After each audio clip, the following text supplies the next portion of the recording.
ETF index mutual funds నేర్చుకుని stock మార్కెట్లో రాణించాలనుకుంటున్నారా? వెంటనే ఈ నెంబర్కి కాల్ చేయండి.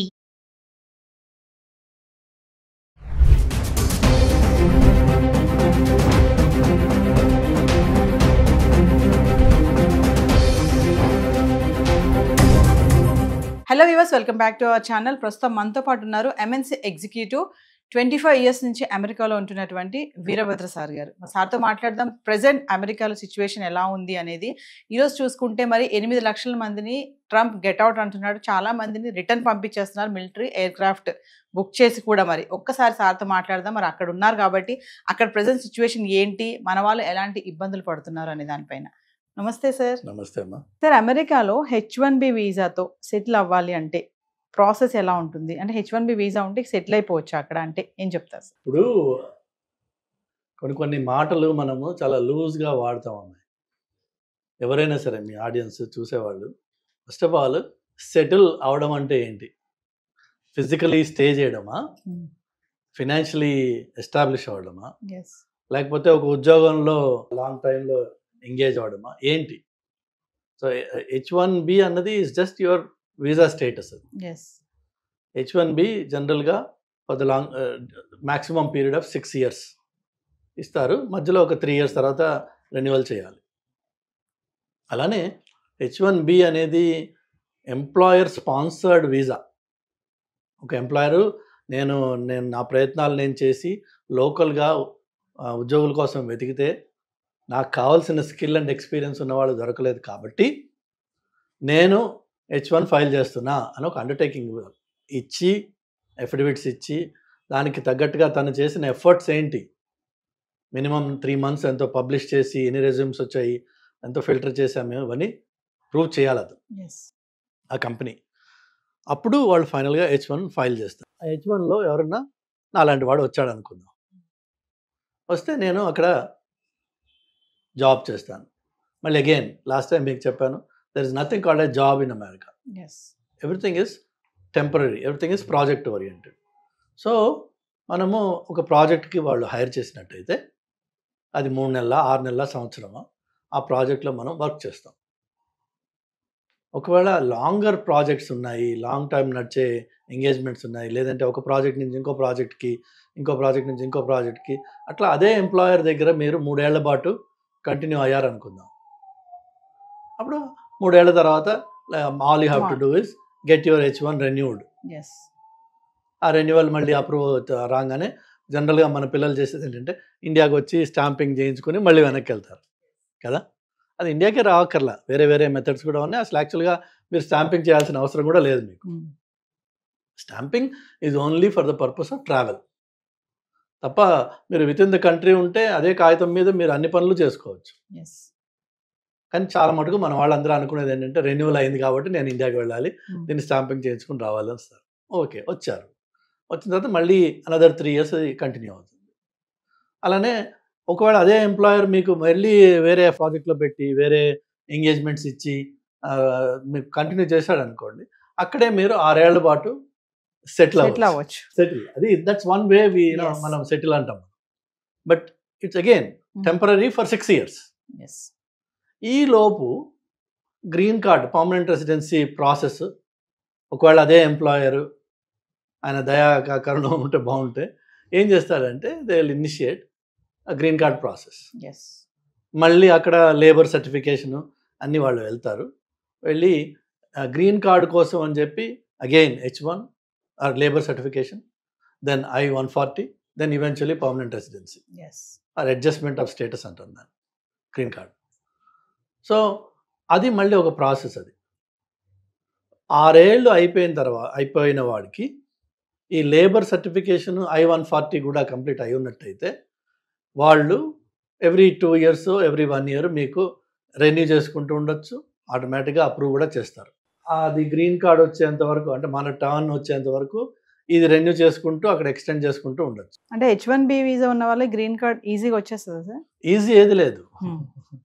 ఇప్పుడున్న స్టాటిస్టిక్స్ ప్రకారం కొన్ని స్టేటస్లో గ్రీన్ కార్డ్ కావాలంటే మీరు 70 years, 60 years వెయిట్ పీరియడ్ ఉందన్న. అంటే మన లైఫ్ టైంలో అది రాదు. సో అమెరికాకి వెళ్ళి సెటిల్ అంటే ఇదే. స్టేటస్లో స్టేటస్ నాకు నన్ను ఇక్కడి నుంచి ఉద్యోగం లేకపోయినా బయటికి పంపించరు అనే స్టేటస్కి రావడం అంటే గ్రీన్ కార్డ్ తెచ్చుకోవడం. గ్రీన్ కార్డ్ వస్తే now you are settled physically in America. Physically economically which is job ఏదైనా ఉందా లేదా మీకు. ఆ జాబ్స్ ఇంత ముందు కూడా మీకు చెప్పాను నేను, అన్నీ టెంపరీ ఉంటాయి, కొన్ని మాత్రమే కార్పొరేట్ జాబ్స్ ఉంటాయి. ఇప్పుడు నేను ఒక పెద్ద కంపెనీకి వర్క్ చేస్తున్నా. So there is a sense of security. It's not like వాడు ఏదో ఫైర్ చేయడానికి కాదు. వాళ్ళకు కూడా బుక్స్ తారుమారయ్యి ప్రాఫిట్స్ తగ్గినప్పుడు, మార్కెట్ ప్రెషర్స్ ఉన్నప్పుడు, లేదంటే ఇప్పుడు ట్రంప్ చేసే హంగామా చూసినప్పుడు వాళ్ళకు కూడా భయానికి వాళ్ళు ఏం చేస్తారు, దే కట్ డౌన్. లేకపోతే కంపెనీ డైరెక్షన్ మారుతుంది. రీసెంట్గా గూగుల్ అన్నది all hardware and platform guys will let you go. ఎందుకంటే గూగుల్ వాళ్ళ డైరెక్షన్ మారుస్తున్నారు కాబట్టి. సో అలాంటప్పుడు గూగుల్ అనే పెద్ద కంపెనీలో 1,00,000 మంది ఉన్న కంపెనీలో మీకు ఒక పాకెట్ ఆఫ్ డిపార్ట్మెంట్స్ని ఎలిమినేట్ చేస్తే ఆటోమేటిక్గా జాబ్స్ పోయినాయి. సెటిల్ అన్నది ఏం లేదు అక్కడ. ట్రంప్ ఇప్పుడు అంటున్నాడు కదా సార్, సెటిల్ అవ్వడానికి అమెరికా రాకండి అని అయితే ఒక స్టేట్మెంట్ ఇస్తున్నారు కదా, అది ఎవరికి వర్తిస్తుంది? అదే చెప్తున్నాను నేను. మీరు ట్రంప్ అన్నాడా లేదా వదిలేసేయండి, ఆయన చాలా మాట్లాడాడు. సెటిల్ అవ్వడం అన్నది ఇట్స్ ఎ పాసిబిలిటీ. H1B నుంచి మీరు I-140 తర్వాత ఈవెన్చువలీ గ్రీన్ కార్డ్ వచ్చి అక్కడ మీరు ఉండొచ్చు. అట్ ద సేమ్ టైం ఆ ఉంటున్న టైంలో మీకు ఒకటే ఉద్యోగంతో 20 ఏళ్ళు 10 ఏళ్ళు 25 ఏళ్ళు ఉండే ఛాన్స్ లేదు. అమెరికానే కాదు, ఈవెన్ ఇండియా కూడా మీరు ఈ రోజున చూస్తే మీకు గవర్నమెంట్ ఉద్యోగాలు లేకపోతే బ్యాంక్స్ ఇలాంటివి ఏమన్నా అది మీరు ఎక్కడ జాయిన్ అయితే అక్కడ సెటిల్ అయిపోవచ్చు. కానీ మిగిలినవన్నీ ఐటీ జాబ్స్ అన్నీ కూడా then are permanent jobs. Anybody can be laid off any time. 2 weeks notice ఇవ్వాలి వాళ్ళు అంతే. ఆర్ మేబీ ఇండియాలో నోటీస్ టైం ఎక్కువ ఉందేమో, బట్ నోటీస్ ఇచ్చేసి వాళ్ళు లే ఆఫ్ చేయొచ్చు. వాళ్ళు nothing holds them back. There is no protections under the law. Present ఇప్పుడు ట్రంప్ H1B వీసా దాంట్లో కూడా మార్పులు చేస్తున్నామని చెప్పి అంటున్నారు కదా సార్, ఏమన్నా మార్పులు జరిగాయి అనుకుంటున్నారా? యాక్చువల్గా ట్రంప్ అండ్ ఈలాన్ మస్క్ వీళ్ళు ఈ బ్యాచ్ అంతా they are more in favour of H1B. వాళ్ళకి డిజైర్ ఉంది దీన్ని H1B ప్రోగ్రామ్ని మరింత ఎఫిషియెంట్గా చేయాలి, ఇందులో ఉన్న లూప్ హోల్స్ ఏవైతే ఉన్నాయో వాటిని కంట్రోల్ చేయాలి. But America needs talent. అందులో there is no second thought about. So ఆ టాలెంట్ అనేది ఏమవుతుంది, ఎక్కడి నుంచి వస్తుంది? మెయిన్గా there either Indians or Chinese or Philippine. ఈ పాపులేషన్స్ ఎక్కువ ఉంటాయి నంబర్స్ చూస్తే. మీరు ఆ పాపులేషన్ ఎక్కువ ఉంటుంది కాబట్టి మన గ్రీన్ కార్డ్ కూడా అంత లేట్ అవుతుంది అనమాట. వేరేజ్ కొన్ని కంట్రీస్కి 1 yearలో గ్రీన్ కార్డ్ వచ్చేస్తుంది, బికాజ్ ఆ కంట్రీస్ నుంచి రిప్రజెంటేషన్ అంత తక్కువ ఉంది. సో అందుకని చెప్పేసి H1కి పాజిటివ్గానే ఉంటుంది.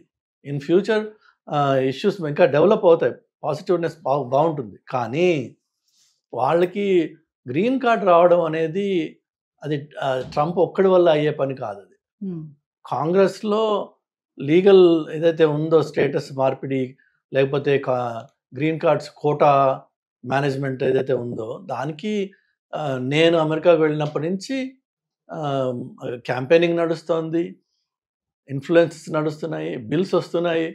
కానీ అన్ని బిల్స్ ఫెయిల్ అయిపోయినాయి ఇప్పటిదాకా. Nobody could overhaul that process, that system. అందులో సిస్టంలో ప్రాబ్లమ్స్ ఉన్నాయని అందరికీ తెలుసు. లీగల్ ఇమిగ్రెంట్స్ కష్టపడుతున్నారన్న విషయం అందరికీ తెలుసు. కానీ దాన్ని ఫిక్స్ చేయడం అన్నది it's a political land mine. Nobody wants to step on that. ఎందుకంటే H1 L1 F1 ఇంకో 1 అది వదిలేసి అందరూ ఇమిగ్రెంట్స్. అండ్ ఇమిగ్రేషన్ అనేది ఒక సెన్సిటివ్ టాపిక్. సో దాంట్లో ఏమాత్రం అటు ఇటు చేసినా ఎవరైతే దాన్ని సెన్సిటివ్గా చేసి భూతంలా తయారు చేసి ఇమిగ్రెంట్స్ వచ్చి మన అమెరికాని మన కల్చర్ని మార్చేస్తున్నారు, ఇవన్నీ ఉన్నాయి కదా గొడవలు.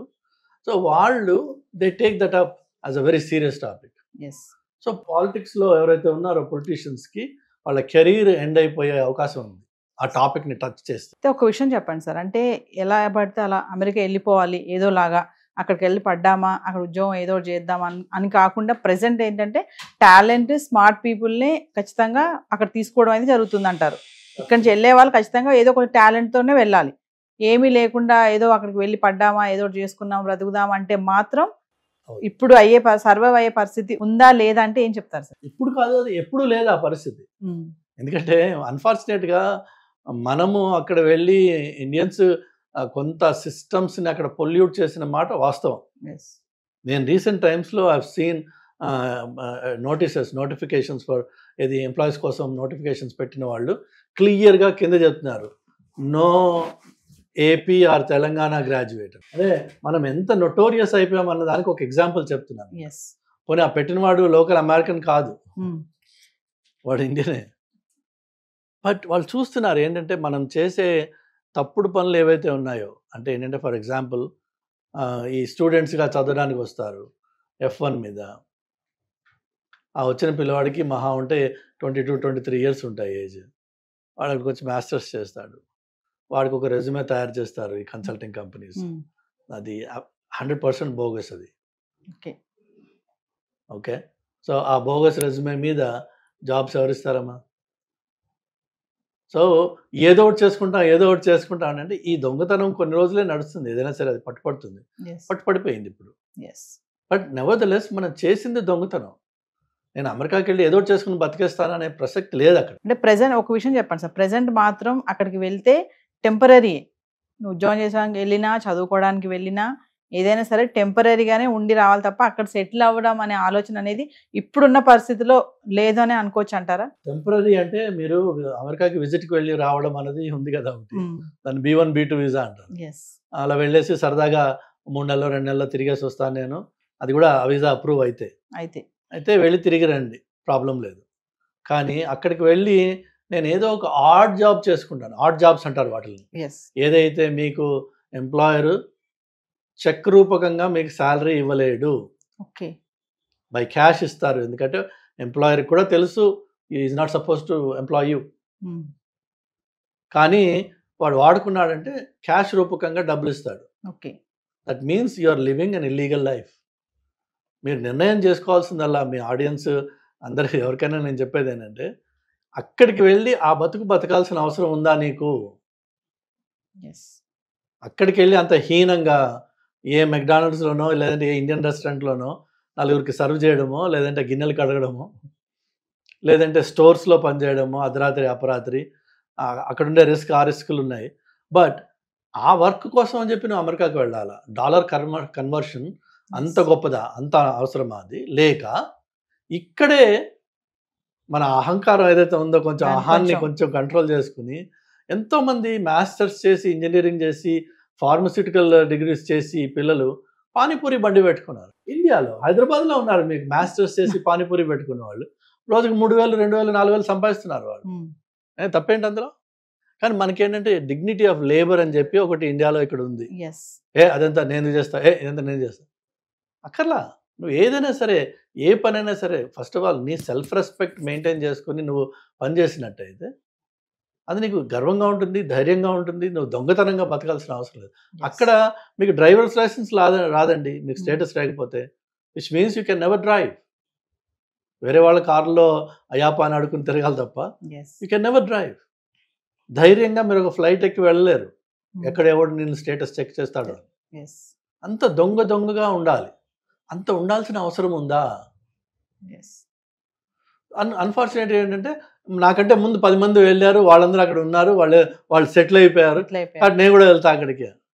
ఈ పక్కవాడిని చూసుకుని మనకి అది ఆ ఇచ్చి మొదలవడం తప్ప, అందులో అక్కడికి వెళ్ళాక తెలుస్తుంది వాడు ఎంత దరిద్రంగా అక్కడ ఉంటున్నారు అనేది. ఒక్కొక్క అపార్ట్మెంట్లో 4-3 ఉండాల్సిన అపార్ట్మెంట్లో 8 మంది 10 మంది ఉంటారు. కొన్ని చోట్ల అయితే రాత్రి షిఫ్ట్ సగం మంది పనిచేస్తారు కాబట్టి వాళ్ళ బెడ్స్ వాళ్ళు వాడుకోవడానికి ఈ డే షిఫ్ట్ వాడు అపార్ట్మెంట్లో ఉంటాడు. ఒక రోజున వాడు బ్రేక్ తీసుకుంటే వాడికి పడుకోవడానికి చోటు ఉండదు. అతి హీనంగా ఉంటుంది పరిస్థితి. అక్కడికి వెళ్ళి అంత హీనంగా ఉండాల్సిన నీకు కర్మ ఉంది, నాకు వేరే ఏమీ అవకాశాలు లేవు ఇక్కడ అంటే గాడ్ ఈజ్ గ్రేట్. కానీ అంత దరిద్రాన్ని అక్కడ ఉన్నవాడు నీకు చెప్పడు, ఆ విషయం చెప్పరు.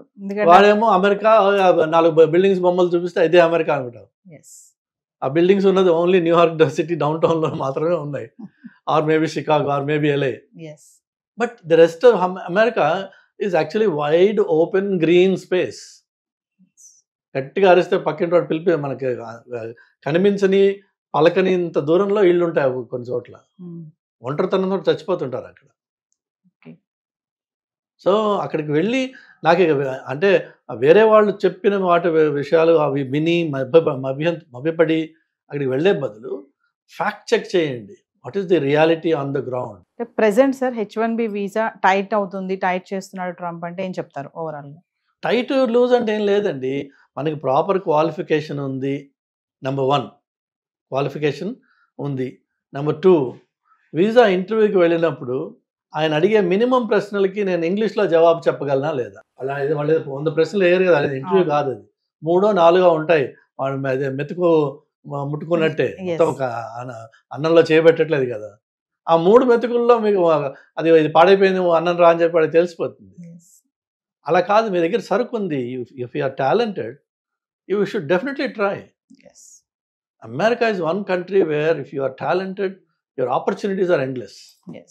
కానీ ఇక్కడ నువ్వు చదివిందే వానాకాలపు చదువు, అక్కడికి వెళ్ళి ఏం చేస్తావు పరిస్థితి.